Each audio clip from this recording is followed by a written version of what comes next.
All right, what is up, my brothers? We got a requested video here today from a gentleman who is around 25. He's a young man that wants to ask some questions about his student loans and getting into more debt, I suppose, with a mortgage. So this is kind of my wheelhouse. I know a few of you guys have asked me to do some more videos on this topic, so just request them and I will do them. He says, "Hey Rich, I've been watching videos for a couple of years. I've enjoyed enough free content till now that I'm happy to start paying for the services I enjoy." Thanks, brother. Some context to my situation. Living in the GTA, for those of you around the world, it's a greater Toronto area. Toronto's got a population, I don't know what it is, something like 6 to 8 million people, depending on where you want to draw the perimeter. But anyway, so he lives in the GTA in his parents' place. I've been thinking about moving out for some time. I'm 25 and I've landed a 2-year contract job earlier this year. So he's building a nest egg with what he's earning currently. I'm having a hard time deciding what to do. My parents want to buy their first home in Canada, even though they've been living here for 10 plus years towards the end of this year. My parents have a bit saved up for the first home, $80,000. We are experiencing a housing crash to take place. Sorry, we're expecting a housing crash to take place and want to capitalize. I think, if I'm not mistaken, you sent this request to me before the recent data came out. And I think it was about a week ago, I was notified that the Toronto housing market is corrected by 11.8%. So that means that the housing prices have dropped almost 12%. So that's good for you. That's a great buying opportunity. This whole COVID thing is going to create some serious buying opportunities in real estate, more specifically with commercial real estate, I think. But there'll be some residential dips, which we're already seeing right now, which is pretty reasonable. So you've got 80K saved up. We're experiencing a housing crash. So, okay, both my parents have lost 90% of their income due to the COVID pandemic, and I've been trying to supply the essentials like groceries. Ideally, I like to buy a piece of property that has multiple units so I can rent out a few rooms and live in one unit. Crunching the numbers, I see that I still owe student debt around $40,000. OSAP is Ontario Student Assistance Program, so the rate is prime plus 2.5%. The type of property I'm thinking of buying in my area is around $900,000. At the rate in which I'm saving, I'll have $50,000 next year. That's not really enough to want to get into a mortgage. I don't think you're going to get a lender that'll do that kind of risk. You're basically talking like, I mean, even if you put it in with your parents, $80,000, you're basically talking 90-95% loan to value, depending on what you're looking at. But I'll talk about that a little bit more. On another note, I have an inside guy that works in Florida. He can find me a property for 150 to 250K, which I can Airbnb and get $1,000 a week for. Even though this is far from me, this seems like a great future investment. Well, when you start factoring in the maintenance and the management fees of the property and the cleaning fees and any other surprises that might come up, I don't know that this is a great investment. So again, I'll deal with all this holistically more towards the end.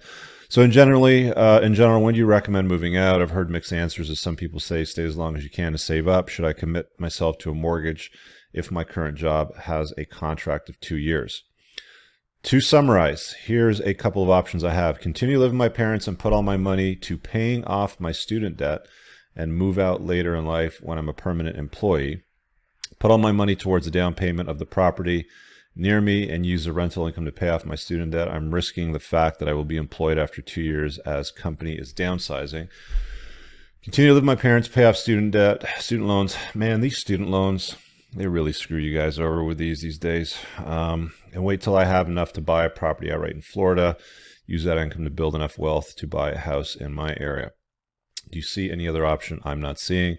I know you're the debt guy. Is there a way to settle my debt with student loans that will reduce the cost for me? No. Student loans, as far as I'm aware today anyway, are debts you still can't settle. So, and you can't go bankrupt on them in Canada right now.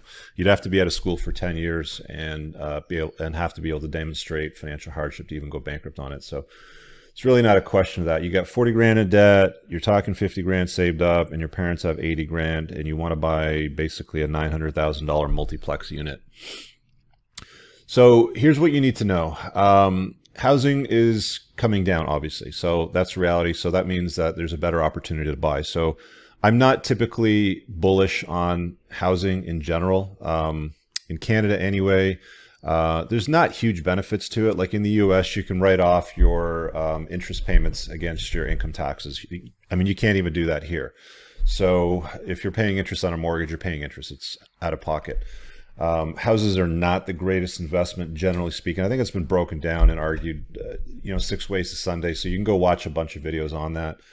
That being said, it's really the only thing that you can buy here in Canada where you can earn capital gains and not pay taxes on it. So what that means is you buy a house for $500,000 today, you sell it in, I don't know, 10 years for $1 million. The $500,000 that you've made in profit on the property is basically tax-free, so you don't pay anything on it, as long as it's your principal residence, meaning you live in it.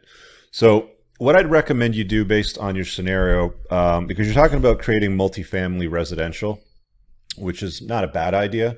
The thing that you've got to understand about multifamily residential is you have two good options for it. Most people will go to schools and universities and colleges, and they'll set it up in a way so that it's a like they'll buy a house and they'll have common areas. Like the common area will be the kitchen and the living area, for example.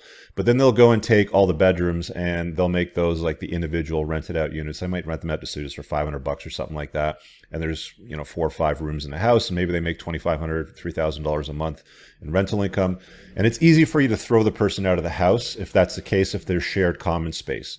I had a friend of mine that bought an old building out in Durham, and actually was a family member, and she ended up putting I think it was something like 15 or 20 units in this building, and she made the kitchen common space, and it was near a school. And the benefit to that is if you have problems with your tenants, you can throw them out.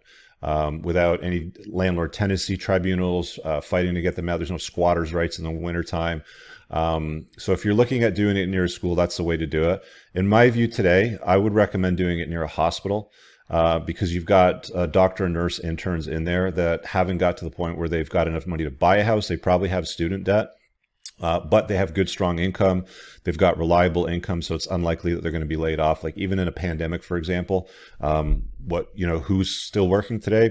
People that are in food, that are in healthcare, fuel supplies, transportation, stuff like that. So I think it's a pretty decent tenant. There's a lot of tenants out there today right now that are not paying their rent.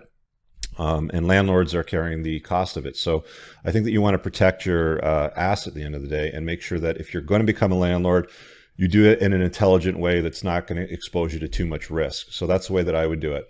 I don't know about the whole, do I stay with my parents? Do I move out of my parents? Do I tackle my debt? Do I not tackle my debt? At the end of the day, you're going to have to pay off student debt. If you're going to live in Canada, you're going to have to pay it off. So the interest rate's not that high.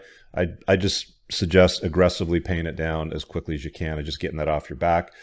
Don't take on any new debt, like anything stupid, like going buying, financing a new vehicle or anything like that, and being on the hook for car loan payments for $1,000 a month or some shit like that. So try to avoid any kind of dumb, frivolous spending. Like you want to, drive a 10-year-old Honda Civic. It's going to be reliable. Yeah, it's not going to get the ladies wet, but at the end of the day, it's not going to break down and not cost you too much to maintain and operate.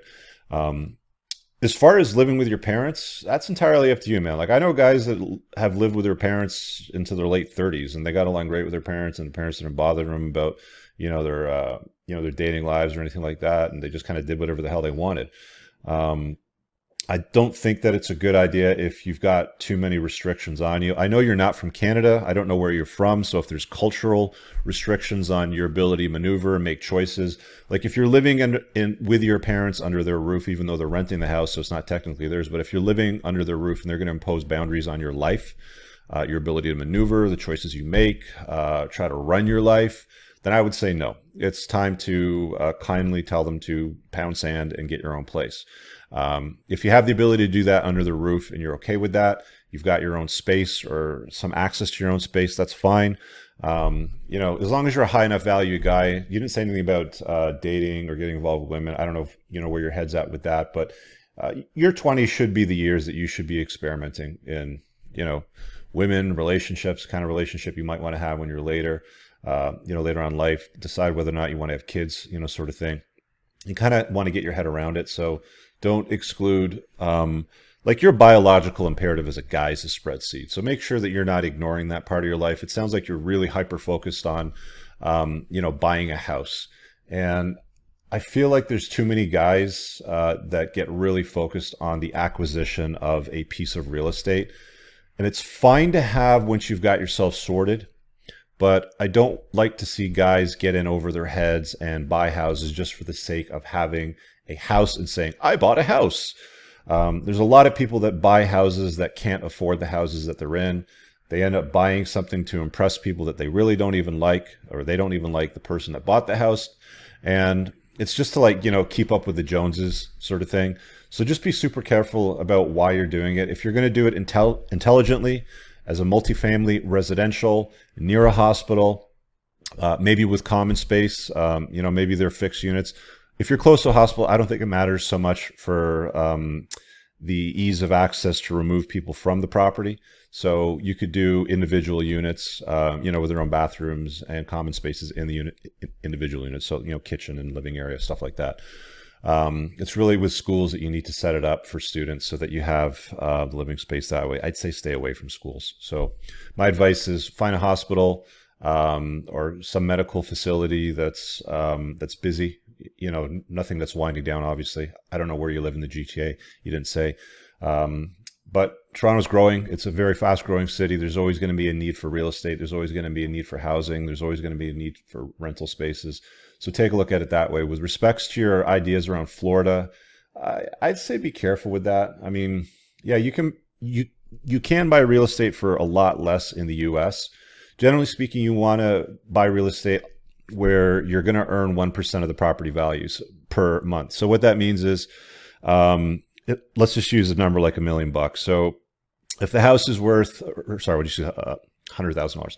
If the house is worth $100,000, you want to be earning $1,000 a month in rental income on it, because that's 1% of the value of the property. You're not going to get that in Canada. The best that you might get is 0.5% if you're lucky. Sometimes it's 0.25%. Anything less than that, I wouldn't even bother with it. If you can't earn rental income that's at least 0.5% of the value of the property, don't buy it. That's my view. There's going to be other people that are going to tell you to ignore that advice, but that's the way that I go about it. I'm not a big fan of real estate in Canada. This correction might change that. I own some real estate, and I do some private equity investments as well through my investment portfolio. So I am tied into real estate. But if you're going to do it, that's the way that I would do it. Multifamily residential near a hospital, and just make sure that you're not biting off more than you can chew. Banks have a habit. Okay, let me just rephrase that. Banks generally have a habit of issuing credit to you and making it seem like it's easy, right? Like they're always trying to compete for your business. So here's what you got to understand about the bank's perspective. Yeah, they have rules and regulations about how they can lend. But at the end of the day, if you get a mortgage from the bank and you're making payments on it, they've loaned you money that they don't have on deposit. Okay, it's not like they have a vault with this cash or gold bars that are basically sitting there and they take it out and they give it to you, and you basically buy it and that money goes to the seller sort of thing. They don't have anything on deposit. It's basically numbers that they generate on a spreadsheet that are issued out to you. They charge interest to you, so they're earning their money on basically money they don't have on deposit, because that's the way banks operate in Canada. And what happens if you don't pay? Well, they've lent you money on an asset that they're collecting interest on that has value. So if you don't pay, not only are they charging you interest on money they never had on deposit, but they're also able to acquire that piece of real estate from you and liquidate to sell it at foreclosure or power of sale. So again, don't bite off more than you can chew. I'd say don't borrow more than 80% loan to value. 70 to 75 would be ideal, but all that means is if you buy a house worth $100,000, the amount of the loan does not exceed $80,000. So on a $100,000 home, you'd put down $20,000, so that would be 80% loan to value. So don't bite off too much more than what you can chew. I know that CMHC has insurance coverage on certain loan to values. I can't remember what it is right now. I haven't had a mortgage in ages, but take a look into that. That's my advice for you. I hope that helps. Just be super careful with the whole falling in love with real estate. It's not all that it's cracked up to be. By the time you start figuring out what it's going to cost you to replace windows and roof shingles and heating and ventilation and air conditioning and blah, blah, blah and all that. Like in this house, I've been in it since 2013 or so. And in the last 7 years, I've replaced windows, furnace, air conditioning unit, hot water heater, water softener, I've done repairs and maintenance on board and bat and stuff on the outside of the house. I don't know what the total cost, plus the property taxes, of course. By the time you factor that into the appreciated value of the house, you don't end up that much better off than renting, to be honest with you. So you got to weigh out the differences there. Go and watch a couple of videos on the differences between renting and buying and educate yourself. There's lots of good stuff out there. I don't need to dive into it for 30 minutes. So go educate yourself on that. Hope that helps. Be super careful. See you guys in the next video. Also, before you go, real quick, I got to minimize this over here and pull it up. But if you want to request a video like this gentleman has, I'll put a card up on the top right of the screen. You request the video, whatever you're stuck on, make your PayPal donation, name, email. Next page will take you to another page where you tell me what it is you want me to record a video on. And also, if you're not a member of my men's community, consider checking it out. Card also on the top right. Watch this video when you land on the page. It explains exactly how it works. It's basically a community of top shelf men chasing excellence and putting a dent in the universe. Hope this helps. See you guys in the next video. Peace.